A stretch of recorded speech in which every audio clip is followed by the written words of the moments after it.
ونعوذ بالله من شرور أنفسنا ومن سيئات أعمالنا ومن يهده الله فلا مضل له ومن يضلل فلا هادي له وأشهد أن لا إله إلا الله وحده لا شريك له وأشهد أن محمدًا عبده ورسوله يا أيها الذين آمنوا اتقوا الله حق تقاته ولا تموتن إلا وأنتم مسلمون أما بعد فإن خير الحديث كتاب الله وخير الهدي هدي محمد صلى الله عليه وسلم وشر الأمور محدثاتها وكل محدثة بدعة وكل بدعة ضلالة وكل ضلالة في النار وقال الله تبارك وتعالى وكذلك جعلناكم أمة وسطا لتكونوا شهداء على الناس ويكون الرسول عليكم شهيدا الحمد لله আল্লাহ সুবহানাহু ওয়া তাআলার যাবতীয় প্রশংসা, যিনি আমাদেরকে সর্বশ্রেষ্ঠ উম্মাহ হিসাবে পৃথিবীতে নিয়ে এসেছেন। যে আল্লাহ আমাদের সর্বশ্রেষ্ঠ রাসূলের এবং সর্বশ্রেষ্ঠ উম্মাহ হিসাবে মর্যাদাশীল করেছেন, তার এই প্রশংসা জ্ঞাপনার্থে বলি আলহামদুলিল্লাহ। অতঃপর অসংখ্য সালাত ও সালাম পেশ করছি প্রিয় রাসূল মুহাম্মদ সাল্লাল্লাহু আলাইহি ওয়াসাল্লাম, তাঁর আসহাবী কেরাম, আহলে বাইত, শেষ দিবস পর্যন্ত তাঁর প্রতিটি একনিষ্ঠ অনুসারীদের উপর। সমবেত মুসল্লিবৃন্দ, মুহাম্মদ সাল্লাল্লাহু আলাইহি ওয়াসাল্লাম সকল নবী রাসূলদের সর্বশেষ নবী রাসূল। মুহাম্মদ সাল্লাল্লাহু আলাইহি ওয়াসাল্লাম এর উম্মাহ সকল উম্মতের সর্বশেষ উম্মাহ দুনিয়ার বুকে। কিন্তু আল্লাহ সুবহানাহু ওয়া তাআলা মর্যাদাশীল করেছেন কিভাবে? আখিরাতে সর্বপ্রথম যিনি জান্নাতে প্রবেশ করবেন তিনি হলেন আমাদের নবী মুহাম্মদ সাল্লাল্লাহু আলাইহি ওয়াসাল্লাম। সর্বপ্রথম যেই উম্মাহ জান্নাতে যাওয়ার সুযোগ লাভ করবে তারা হলেন মুহাম্মদ সাল্লাল্লাহু আলাইহি ওয়াসাল্লামের উম্মাহ। এই মর্যাদা মূলত আমাদের, এই সৌভাগ্য আমাদের। আল্লাহ আমাদেরকে সেভাবে কবুল করে নিন। সমবেত মুসল্লিবৃন্দ, ঠিক একইভাবে এ উম্মাতের আল্লাহ সুবহানাহু ওয়া তাআলা বেশ কিছু বৈশিষ্ট্য দিয়েছেন। সে বৈশিষ্ট্যগুলির মধ্যে অন্যতম একটি হলো উম্মাতুন ওয়াসাতিয়াতুন। এটি মধ্যমপন্থী উম্মাহ, চরমপন্থীও নয়, উগ্রপন্থীও নয়, অলসপন্থীও নয়, মধ্যমপন্থী। আল্লাহ সুবহানাহু ওয়া তাআলা এই উম্মাতের বৈশিষ্ট্য বর্ণনা করতে গিয়ে সূরা আল বাকারা 143 নম্বর আয়াতে বলেন, ওয়াকাযালিকা জাআলনাকুম উম্মাতাও ওয়াসাতা লিতাকুনু শুহাদাআ আলান নাস ওয়া ইয়াকুন রাসূলু আলাইকুম শাহীদা। ওয়াকাযালিকা জাআলনাকুম উম্মাতাও ওয়াসাতা, অনুরূপভাবে আমি তোমাদেরকে মধ্যমপন্থী, ইনসাফপন্থী উম্মাহ করেছি। কেন? লিতাকুনু শুহাদা আলান নাস, পূর্ববর্তী সকল মানুষের জন্য তোমরা যেন সাক্ষ্য প্রদান করতে পারো। এটি এ উম্মার এই বৈশিষ্ট্য। কখন আপনি অন্যের জন্য সাক্ষী হতে পারবেন? যদি অবিচার করেন, যদি বেইনসাফ করেন, যদি অন্যায় করেন, কখনো আপনি সাক্ষী বলে গণ্য হতে পারেন না। তো ইনসাফপন্থী যখনই হবেন তখনই অন্যের জন্য সাক্ষী হতে পারেন। তাই এই উম্মাকে আল্লাহ সেই মর্যাদাও দিয়েছেন এবং সেই বৈশিষ্ট্য দিয়েছেন। প্রিয় ভাইরা আমার, কিভাবে আমরা মধ্যমপন্থী উম্মাহ, একটু বিষয়টি ভালোভাবে আমাদের অবগত হওয়া দরকার, যাতে আমরা সত্যিই মধ্যমপন্থী হতে পারি।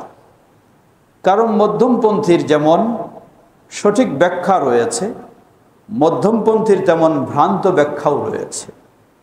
ভ্রান্ত ব্যাখ্যা কি? কিছু মানুষ মধ্যমপন্থীর ভ্রান্ত ব্যাখ্যা করে যে এক শ্রেণী আস্তিক, এক শ্রেণী হলো নাস্তিক, তাহলে মধ্যমপন্থা নিয়ে আসতে হবে, অর্থাৎ আস্তিকদের কিছু নিতে হবে, নাস্তিকদের কিছু নিতে হবে, নিয়ে একটা মধ্যমপন্থা তৈরি করতে হবে। নাউযুবিল্লাহ, কিভাবে হতে পারে? আরেকটি ভিতরে যান, আরেক শ্রেণী মধ্যমপন্থা বলে যে এক শ্রেণী হলো বেদাতি, আরেক শ্রেণী হলো সুন্নাপন্থী। তাহলে মধ্যমপন্থা কি? কিছু বেদাতির নেব, কিছু সুন্নাপন্থীর নেব, নিয়ে মধ্যমপন্থা তৈরি করব। লা হাওলা ওয়ালা কুওয়াতা ইল্লা বিল্লাহ। আরেক শ্রেণী বলে যে এক শ্রেণী হলো শিরকে রয়েছে, আরেক শ্রেণী রয়েছে তাওহীদে। তাহলে মধ্যমপন্থা কিভাবে? এদেরও কিছুটা নেব, এদেরও কিছুটা নেব।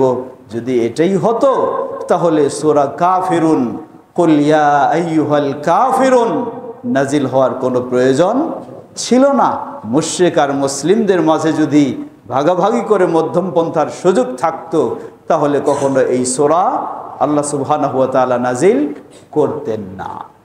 সুতরাং মধ্যমপন্থা বলতে কি বোঝায়? তাহলে জবাব, মধ্যমপন্থা হলো কোরআন এবং সুন্নাহর আলোকে আপনি ইসলাম মেনে চলবেন, কিন্তু ইসলাম মানতে গিয়ে আপনি বাড়াবাড়ির দিকেও যাবেন না, আবার আপনি ছাড়াছাড়ির দিকেও যাবেন না, মধ্যমপন্থা অবলম্বন করবেন।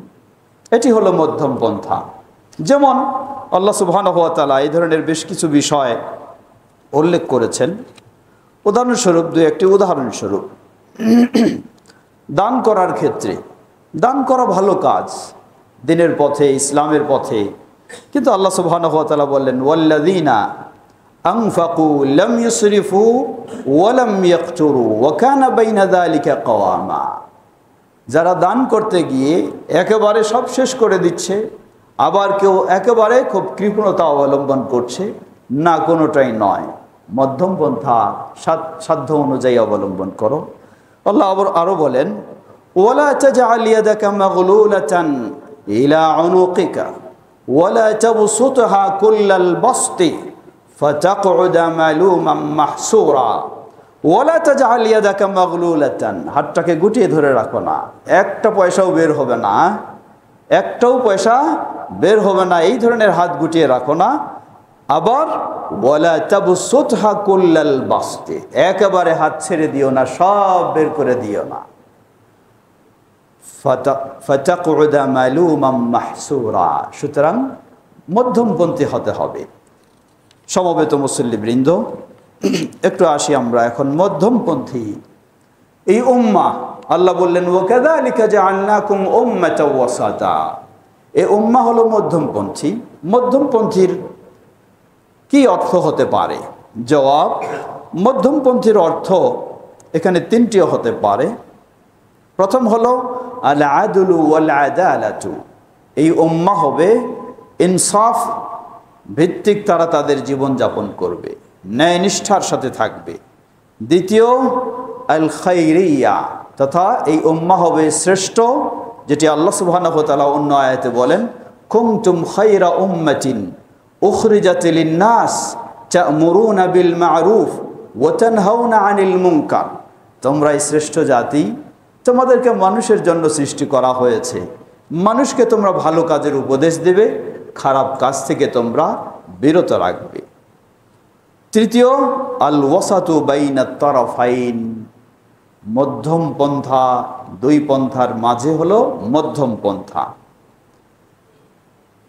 অর্থাৎ যেটি আগে আমরা বলেছি, সীমা লঙ্ঘনও নয়, আবার একেবারে বেশি করার মাধ্যমেও সীমা লঙ্ঘন নয়, আবার না করার মাধ্যমেও সীমা লঙ্ঘন নয়। মধ্যম পন্থা, সেটি হচ্ছে মূলত প্রকৃত মধ্যম পন্থা। অপরদিকে যারা ভ্রান্ত মধ্যম পন্থার ব্যাখ্যা করে থাকে, সেটিও আমরা বললাম সেটি ভ্রান্ত ছাড়া কিছুই নয়। আরেকটু গভীরে আমরা যাই। মধ্যম পন্থা, আসলে কি আমরা মধ্যম পন্থায় নাই? বা মধ্যম পন্থার প্রেক্ষাপটগুলি কি কি হতে পারে? জবাব, আল ওয়াসাতিয়্যাতু ফিল ইতিকাদ, আকীদার ক্ষেত্রে মধ্যম পন্থা। ওয়াল ওয়াসাতিয়্যাতু ফিল ইবাদাত, ইবাদতের ক্ষেত্রেও মধ্যম পন্থা। ওয়াল ওয়াসাতিয়্যাতু ফিল মুআমালাত, পারস্পরিক লেনদেনের ক্ষেত্রেও, অর্থনৈতিক ক্ষেত্রেও মধ্যম পন্থা। ওয়াল ওয়াসাতিয়্যাতু ফিল আখলাক, আদর্শ আখলাক স্বভাব চরিত্রেও মধ্যম পন্থা।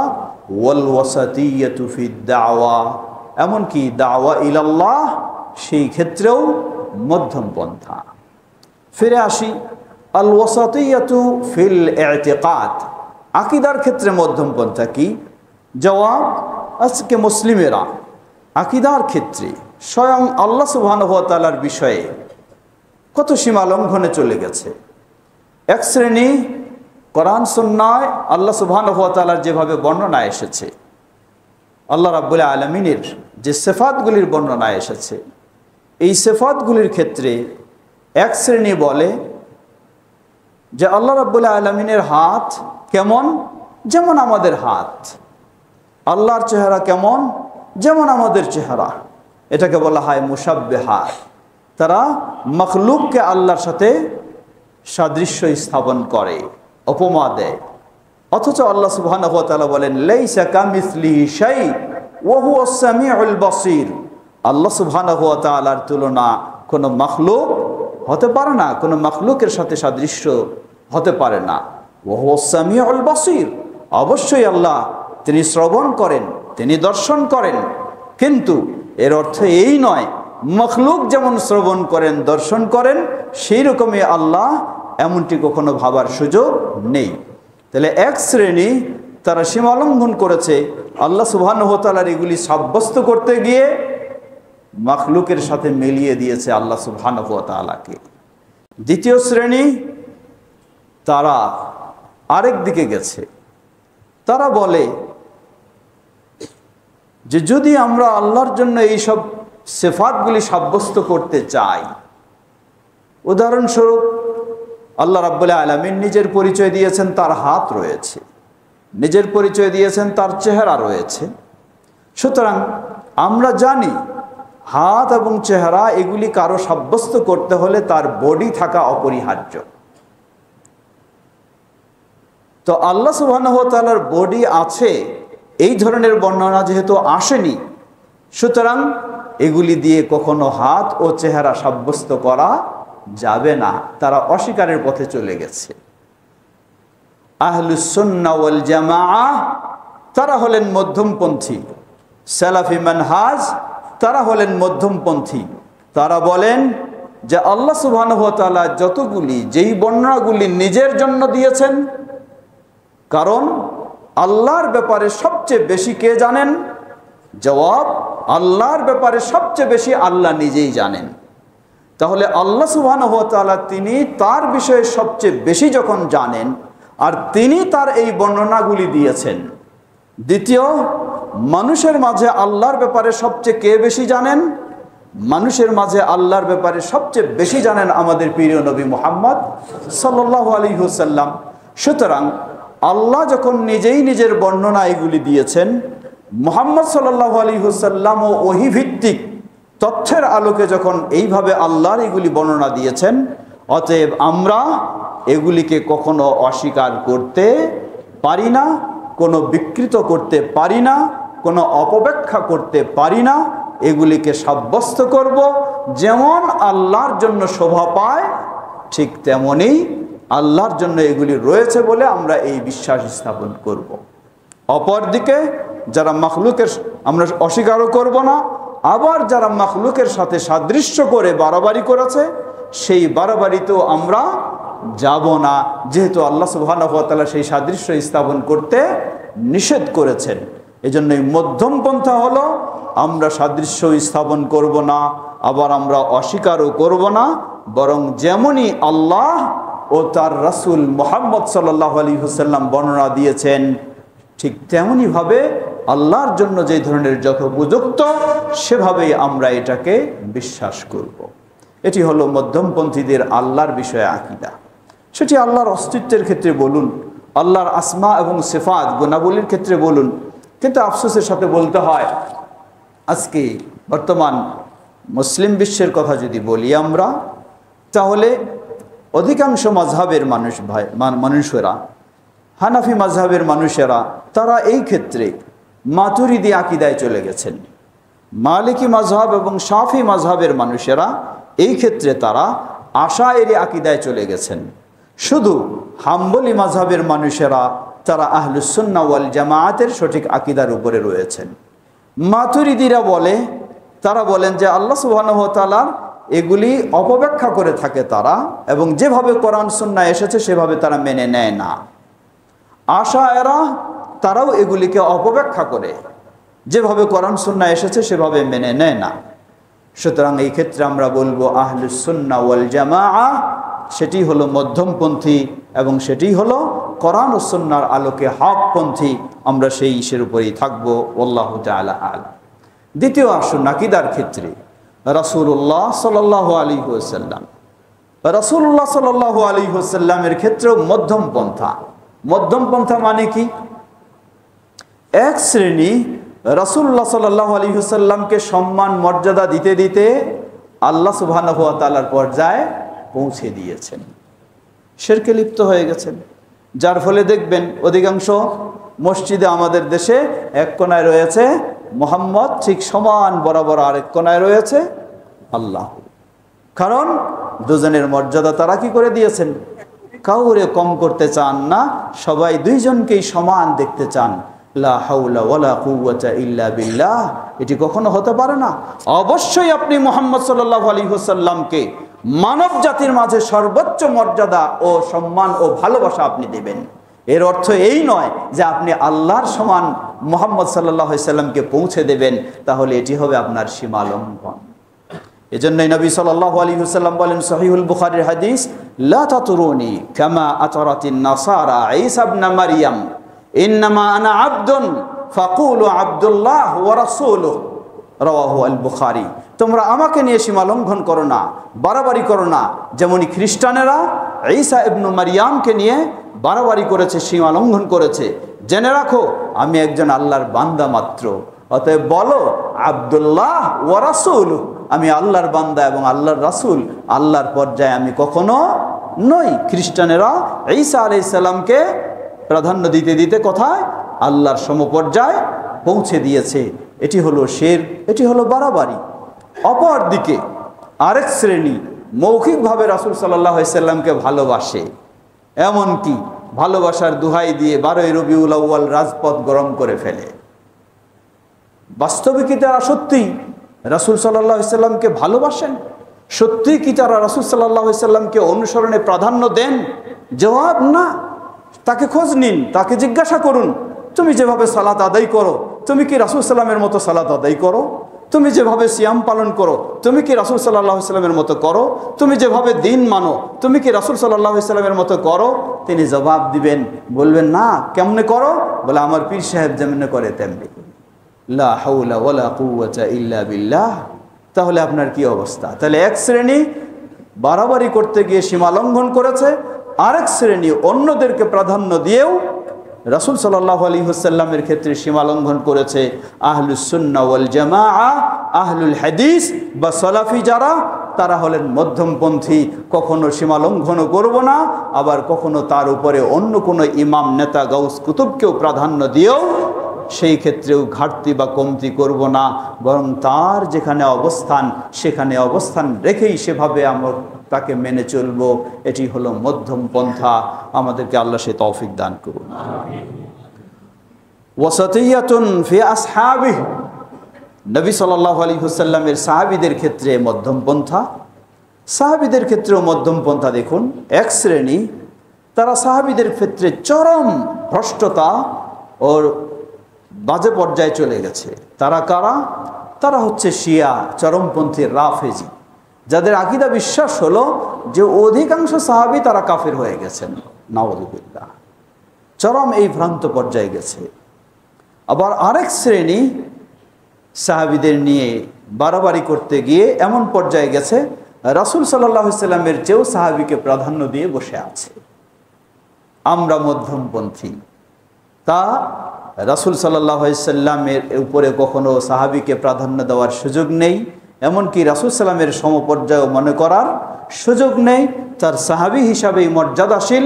রাসূল সাল্লামের পরেই সবচেয়ে এ উম্মাতের মাঝে যারা মর্যাদাশীল তারাই হচ্ছেন সাহাবাই কেরাম। এটি যেমন বিশ্বাস করব, ঠিক তেমনিভাবে আবার অশ্রদ্ধা বা ইত্যাদির ক্ষেত্রেও সেগুলি বর্জন করে তাদেরকে যথাযথ কোরআন এবং সুন্নাহর আলোকে যেই শ্রদ্ধার পাত্র তারা, সেই শ্রদ্ধা আমরা তাদের প্রতি প্রদর্শন করব। এটি হলো সাহাবীদের ক্ষেত্রে মধ্যম পন্থা। একইভাবে ইম্মাতুল হুদা প্রসিদ্ধ ইমামগণ, তাদের ক্ষেত্রেও মধ্যম পন্থা।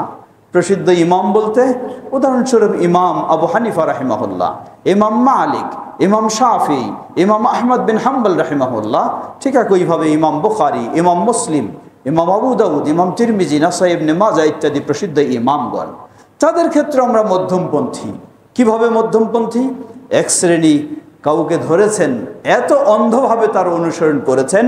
ইমাম আবু হানিফা রাহিমাহুল্লাহকে যারা অন্ধভাবে অনুসরণ করে তারা ইমাম শাফিকে ইবলিস পর্যন্ত বলেছে। ঠিক একইভাবে আবার যারা ইমাম শাফি রাহিমাহুল্লাহকে বা ইমাম মালিক রাহিমাহুল্লাহকে অন্ধভাবে অনুসরণ করেছে তারা অন্য ইমামদেরকে সেভাবেই কটাক্ষ করেছে, প্রত্যাখ্যান করেছে।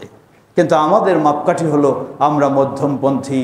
সকল ইমামদেরকে আমরা তাদের ইসলামে অবদানের কারণে সম্মান শ্রদ্ধা করি, তাদের কারো প্রতি আমরা অন্ধ অনুসরীয় নই এবং কারো প্রতি আমাদের কটাক্ষ বিদ্বেষও নেই। কোরআন এবং সুন্নাহর আলোকে যে যে পর্যায়ে রয়েছেন আমরা তাদেরকে সে পর্যায়ে মূল্যায়ন করব, সম্মান করব, শ্রদ্ধা করব। এটি হলো আহলুল হাদিস বা সালাফি মানহাজ, আহলুস সুন্নাহ ওয়াল জামাআতের মানহাজের মধ্যমপন্থা প্রসিদ্ধ ইমামদের ক্ষেত্রে। ঠিক একইভাবে আকীদার আরও বিষয় গুরুত্বপূর্ণ। তাকদীর একটি গুরুত্বপূর্ণ বিষয়। ঈমানের ষষ্ঠ রুকন হলো আল ঈমানু বিল কদর, তাকদীরের বিষয়। তাকদীরের বিষয়ে আমাদের মধ্যমপন্থা। সেটি কি? এক শ্রেণী যাদেরকে বলা হয় কাদারিয়া, তারা তাকদীরের বিষয়ে তাকদীরকে টোটাল অস্বীকার করে বসেছে। তারা বলে মানুষ সম্পূর্ণ স্বাধীন, যা করছে সেটি তার নিজ ইচ্ছায় করছে, এটি পূর্বের লেখা রয়েছে বা সিদ্ধান্ত রয়েছে এমন কিছুই নেই, এটি নিজের স্বাধীনভাবে সে করছে। আরেক পক্ষ হলো জাবারিয়া, তারা সীমা লঙ্ঘন করেছে আবার তাকদীরকে স্বীকার করতে গিয়ে।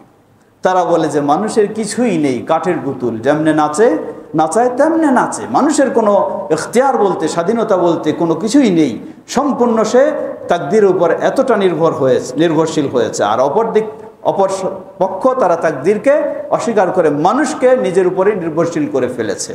আহলুস সুন্নাহ ওয়াল জামাআহ বলে না, আমরা মানুষকে কাঠের পুতুলও মনে করব না, আবার মানুষকে মনে করব না যে সবটাই সে শতভাগ নিজ ইচ্ছায় চলে, তা নয়, আল্লাহর ইচ্ছার অধীনে নয়, এমনটি নয়। বরং আমরা তাকদীরের প্রতি বিশ্বাস করব। আল্লাহ মানুষকে ইচ্ছা স্বাধীনতাও দিয়েছেন এবং মানুষের ইচ্ছা স্বাধীনতা আল্লাহর ইচ্ছার বাইরে নয়। এই সীমারেখা, এটি হলো মধ্যমপন্থা আহলুস সুন্নাহ ওয়াল জামাআতের। একইভাবে আল ওয়াসাতিয়্যাতু ফিল ইবাদাত, ইবাদতের ক্ষেত্রেও মধ্যমপন্থা। ইবাদতের ক্ষেত্রে মধ্যমপন্থা একটি প্রসিদ্ধ হাদিস যা আমাদের সকলের কম বেশি জানা রয়েছে। তিনজন প্রসিদ্ধ সাহাবী, 3 সদস্য বিশিষ্ট একটি টিম নবী সাল্লাল্লাহু আলাইহি ওয়াসাল্লামের ইবাদত জানার জন্য তারা গেলেন নবী সাল্লাল্লাহু আলাইহি ওয়াসাল্লামের স্ত্রীদের কাছে। উম্মুল মুমিনিন আয়েশা রাদিয়াল্লাহু আনহার কাছে পর্দার আড়ালে জিজ্ঞাসা করলেন রাসূল সাল্লাল্লাহু আলাইহি ওয়াসাল্লামের ইবাদত কেমন ছিল। বর্ণনা দিলেন যে এই ইবাদত ছিল। 3 সাহাবী বললেন আইনা নাহনু ওয়ান নবী সাল্লাল্লাহু আলাইহি ওয়াসাল্লাম, নবী সাল্লাল্লাহু আলাইহি ওয়াসাল্লাম কত মর্যাদার মানুষ, তিনি এই ইবাদত করলে যথেষ্ট হতে পারে, কিন্তু আমরা তো অনেক নিচু পর্যায়ের মানুষ, কত গুনাহ করি, কত অপরাধ করি, সুতরাং ওই ইবাদতে তো আমাদের যথেষ্ট হবে না, এটি আমাদেরও চিন্তা আসবে, এটি স্বাভাবিক। তাই 3 জনেই তারা কি করলেন, একজন কসম করে প্রতিজ্ঞা করলেন, বললেন আমার জীবনে যত রাত আসবে কোনো রাতে আমি ঘুমাবো না, গোটা রাত ইবাদত করব, কারণ আমার বেশি সওয়াব দরকার। আরেকজন প্রতিজ্ঞা করলেন আমার জীবনে যত দিন আসবে, হাদিস সহিহ বুখারীর, আমার জীবনে যত দিন আসবে কোনো দিন আমি সিয়াম ছাড়বো না, কারণ বেশি সওয়াব দরকার। আরেকজন প্রতিজ্ঞা করলেন আমার জীবনে আমি কোনো দিন বিয়ে শাদী করব না, কারণ সাংসারিক জীবনে গেলে ইবাদতে ঘাটতি আসবে। এই প্রতিজ্ঞা করলেন। রাসূল সাল্লাল্লাহু আলাইহি ওয়াসাল্লাম ভিতর থেকেই সেগুলি শুনলেন। তিনি আর স্থির থাকতে পারলেন না, তিনি বের হয়ে এসে বললেন তোমরা কি ওই সব ব্যক্তিরা যারা এই ধরনের প্রতিজ্ঞা গ্রহণ করেছ? তারা হতভম্ব হয়ে গেলেন, স্বীকার করলেন যে হ্যাঁ আল্লাহ রাসূল সাল্লাল্লাহু আলাইহি সাল্লাম আমরাই এইসব প্রতিজ্ঞা গ্রহণ করেছি, কারণ আমরা তো অনেক গুনাহগার মানুষ, তাই আমাদের বেশি সওয়াবের দরকার, বেশি ইবাদতের দরকার। বললেন জেনে রাখো, আলা ইন্নী আখশাকুম লিল্লাহ ওয়া আতকাকুম লাহ, তোমাদের চেয়ে আমি আল্লাহকে সবচেয়ে বেশি ভয় করি, তোমাদের চেয়ে আমার আল্লাহর বিষয়ে সবচেয়ে বেশি তাকওয়া রয়েছে। সুতরাং আমার যখন বেশি তাকওয়া রয়েছে, আমি যখন আল্লাহকে সবচেয়ে বেশি ভয় করি, আমি রাতের কিছু অংশ ইবাদত করি, কিছু অংশ ঘুমাই, দিনের কোনো দিন সিয়াম পালন করি, কোনো দিন সিয়াম ছাড়া কাটাই, এবং আমি এক নয় একাধিক সংসারও আমি পরিচালনা করি। এটাই আমার সুন্নাহ। মান রাগিবা আন সুন্নতি ফালাইসা মিন্নি, জেনে রাখো আমার এই নীতি নিয়ম, এই সুন্নাহ, এটি থেকে যে সরে যাবে সে আমার অন্তর্ভুক্ত নয়। সুতরাং আপনি ইবাদত করবেন ঠিক, কিন্তু ইবাদত করেও আপনি সীমা লঙ্ঘন করবেন এমন সুযোগটি ইসলামে নেই। নবী সাল্লাল্লাহু আলাইহি ওয়াসাল্লাম যে সীমারেখা দিয়েছেন এটি হলো মধ্যমপন্থীর সীমা, এটি হলো মধ্যমপন্থীর সীমা। অতএব সকল ইবাদতের ক্ষেত্রে এভাবে আমরা সীমা লঙ্ঘন নয়, আবার আমরা একেবারে অলসতা নয়, একেবারে বাড়াবাড়ি নয়, আবার ছাড়াছাড়ি নয়, আমরা অবশ্যই মধ্যম পন্থা অবলম্বন করব। ঠিক তেমনইভাবে আল ওয়াসাতিয়াতু ফিল মুআমালাত, অর্থনৈতিক ক্ষেত্রে এক শ্রেণী হলো যারা পুঁজিবাদী বিশ্বাসী, আরেক শ্রেণী হলো সমাজতন্ত্রের যারা সেই সাম্যবাদী বিশ্বাসী। ইসলাম বলে না, যে বৈধ পন্থায় অর্থ উপার্জন করেছে তার সেই সম্পদ সংগ্রহ করার, সেটির মালিক হওয়ার যোগ্য অধিকার রয়েছে, তাই তাকে সবারই সমান জোর করে দিতে হবে এমনটা হবে না। আবার আরেক শ্রেণী যে তারা শুধু পুঁজিবাদী হয়ে অন্যজনকে শোষণ করবে সুদ ইত্যাদির মাধ্যমে, ইসলাম বলে এই পদ্ধতিও কখনো চলবে না। মধ্যমপন্থী আহাল্লাল্লাহুল বাইআ ওয়া হাররামার রিবা, আল্লাহ সুবহানাহু ওয়া তাআলা বৈধ করেছেন ব্যবসাকে এবং অবৈধ করে দিয়েছেন সুদ ও এই জাতীয় সকল পন্থাকে। সেই মধ্যমপন্থী যা সমাজের ব্যালেন্স রক্ষা করে, এমনই ইসলামী অর্থনীতি আল্লাহ সুবহানাহু ওয়া তাআলা ইসলামে সেটি আমাদের দিয়েছেন। ঠিক তেমনইভাবে আদর্শ স্বভাবের ক্ষেত্রে এক শ্রেণী, আচার আচরণের ক্ষেত্রে এক শ্রেণী নিজেকে দিনদার দাবি করতে করতে করতে জঙ্গলে গিয়ে বসবাস করে, দুনিয়ার সাথে আর কোনো সম্পর্ক নেই, দিন নিয়ে পড়ে থাকে, 24 ঘন্টায় জঙ্গলেই বসে থাকে, অথবা মসজিদের কোনায় শুধু আল্লাহ আল্লাহ করতেই বসে থাকে। আরেক শ্রেণী বলে যে না, অসুবিধা কোথায়, এটাও তো পরিবেশে চলতে গেলে এটাও করতে লাগে, এখানে কিছু হারাম খাবো অসুবিধা নাই, এখানে কিছু অবৈধ করব অসুবিধা নাই, আমি তো সালাত পড়ি অসুবিধা কি। এই শ্রেণী হলো এই পর্যায়, ওই শ্রেণী হলো ওই পর্যায়। ইসলাম বলে না, ওই বাড়াবাড়ির সুযোগ নেই, এই ছাড়াছাড়ির সুযোগ নেই। আপনাকে যেই সীমারেখায় ইসলাম দিয়েছে আচার আচরণ আখলাকে, সেই সীমারেখায় আপনাকে অবলম্বন করতে হবে। আল ওয়াসাতিয়াতু ফিদ দাওয়া ইলাল্লাহ, দাওয়া ইলাল্লাহ হলো একটি অত্যন্ত গুরুত্বপূর্ণ বিষয়। দাওয়া ইলাল্লাহ এর মর্যাদা সব কিছুই আমরা শুনেছি বা জেনেছি বা জানি। দাওয়া ইলাল্লাহ অত্যন্ত গুরুত্বপূর্ণ, এই জন্যই আল্লাহ সুবহানাহু ওয়া তাআলা সকল নবী রাসূলকে প্রেরণ করেছেন এবং মূল তাদের কর্মসূচি দিয়েছেন দাওয়া ইলাল্লাহ। তাওহীদের দিকে দাওয়াত দেবে, শিরক থেকে বিরত রাখবে, ও ইসলাম বিরোধী থেকে বিরত রাখবে। সুতরাং এই মর্যাদাপূর্ণ কাজটি, এই ক্ষেত্রেও সীমা লঙ্ঘনের কোনো সুযোগ নেই, বাড়াবাড়িরও সুযোগ নেই, ছাড়াছাড়িরও সুযোগ নেই। এক শ্রেণী এতই দাওয়া ইলাল্লাহ মগ্ন হয়ে গেছে, অন্যের সামান্য কিছু ত্রুটিকেও সহ্য করতে পারে না, প্রয়োজনে বোমা মেরে চরমপন্থা অবলম্বন করে দাওয়াতি কাজে সে সফল হতে চায়। এই উগ্রপন্থা, চরমপন্থা দাওয়াতি কাজে আপনি প্রয়োগ করবেন, ইসলাম কখনো আপনাকে এই সুযোগ দেয়নি। বলে অসুবিধা কোথায়, আমি তো নামাজ পড়ি, নিজে ভালো হলেই হলো, অন্যকে কেমনে চলতেছে চলুক, এটা নিয়ে আমার এত চিন্তা করার দরকার নেই। এই চিন্তাও ইসলাম কখনো দেয়নি। ইসলাম বলে আমার নিজেকে ভালো হতে হবে, অন্যকে ভালো করার সাধ্যমতে সম্ভব অনুযায়ী চেষ্টা করতে হবে, নিজেকে খারাপ থেকে বিরত থাকতে হবে, অন্যকে সাধ্য সম্ভব অনুযায়ী খারাপ থেকে বিরত রাখার আমাকে ব্যবস্থা নিতে হবে। ইসলাম এই নির্দেশনা দেয়। সুতরাং দাওয়াতি কাজ অবশ্যই আপনার থাকতে হবে, কিন্তু দাওয়াতি কাজে সীমালঙ্ঘন করে আপনি আবার চরমপন্থা, উগ্রপন্থায় জড়িয়ে যাবেন, সেটিও কখনো ইসলাম আপনাকে স্বীকৃতি দেয়নি। আপনাকে হতে হবে মধ্যমপন্থী। আমরা যেন ইসলামের সকল বিষয়ে মধ্যমপন্থী হওয়ার সুযোগ লাভ করতে পারি, হওয়ার চেষ্টা করতে পারি। আল্লাহ আমাদের সকলকে সে তৌফিক দান করুন। সমবেত মুসল্লিবৃন্দ, খুতবার সময় শেষ। আমি এর আগেও আপনাদেরকে একটি অবগত করেছিলাম, আমাদের সেই সাভার বাইপাইলে সেই একটি বিশাল ক্যাম্পাসে international Islamic university of science and টেকনোলজির কথা আপনাদেরকে আগেও সংবাদ দিয়েছিলাম। আলহামদুলিল্লাহ, সেখানে আমাদের একাডেমিক কার্যক্রম শুরু হয়েছে, চলছে। আমাদের সন্তানেরা একদিকে ইসলাম, অপরদিকে টেকনোলজি, উভয়ের সমন্বয়ে সেখানে পড়ালেখা করবে। তাই যারা সদ্য এসএসসি, এইচএসসি এবং বা ওই লেভেলের বা আলিম পাশ করেছে, যারা সুন্দর পরিবেশে সুন্দর শিক্ষার সুযোগ নিতে চায়, আমরা সকলকে উদ্বুদ্ধ করব, আহ্বান জানাবো। সেখানে আপনাদের সন্তানদেরকে, পরিচিত ব্যক্তিদেরকে সংবাদ দিয়ে আমাদের ভালো কাজে পরস্পরের সহযোগিতা আমরা এগিয়ে যাব। আল্লাহ তৌফিক দান করুন। আলহামদুলিল্লাহ, আলহামদুলিল্লাহ রাব্বিল আলামিন, والصلاة والسلام على عبد الله ورسوله نبينا محمد وعلى آله وصحبه أجمعين. أما بعد، فقد قال الله تبارك وتعالى: وكذلك جعلناكم أمة وسطا لتكونوا شهداء على الناس ويكون الرسول عليكم شهيدا. قال الإمام الطبري في تفسير هذه الآية أن الله وصفهم بأنهم وسط لتوسطهم في الدين، فلا هم أهل الغلو فيه كالنصارى ولا هم أهل تقصير فيه كاليهود. وقال الإمام ابن القيم رحمه الله: فدين الله بين الغالي فيه والجافي فيه. فأيها المسلمون، الإسلام هو دين الوسطية والاعتدال، فينبغي لكل مسلم ومسلمة أن يقوم بالدين مع الوسطية والاعتدال. فالوسطية في الاعتقاد، الوسطية في عقيدة الله وأسمائه وصفاته، والوسطية في عقيدة رسول الله صلى الله عليه وسلم، كما الوسطية في اعتقاد أصحاب النبي صلى الله عليه وسلم وفي أئمة الهدى، وكذلك في أمور العقيدة كلها بين الإفراط والتفريط.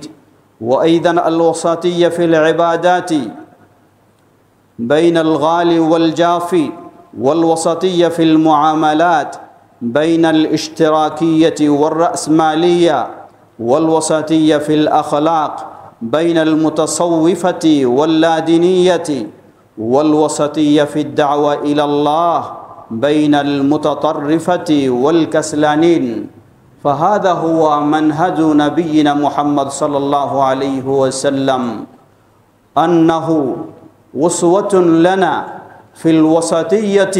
فقال الله تبارك وتعالى: لقد كان لكم في رسول الله أسوة حسنة. فعلى كل مسلم ومسلمة أن يتبعه في أمور دينه بين الإفراط والتفريط. فنسأل الله عز وجل أن يوفقنا لما يحب ويرضى، ويوفقنا لكل ما يحبه ويرضى، ويوفقنا لاتباع رسوله محمد صلى الله عليه وسلم. اللهم ربنا آتنا في الدنيا حسنة وفي الآخرة حسنة وقنا عذاب النار. اللهم أعز الإسلام والمسلمين واخذل الكفرة والمشركين ودمر ديارهم. اللهم انصر المسلمين المستضعفين في كل مكان. اللهم انصر المسلمين المستضعفين في كل مكان. اللهم انصر المسلمين المظلومين في كل مكان، في فلسطين وفي كل مكان. يا حي يا قيوم برحمتك يا أرحم الراحمين. اللهم أعز الإسلام والمسلمين واخذل الكفرة والمشركين ودمر ديارهم. হে আল্লাহ, আমাদের দেশ সহ পৃথিবীর সর্বত্র ইসলাম ও মুসলিমদেরকে সমুন্নত করুন।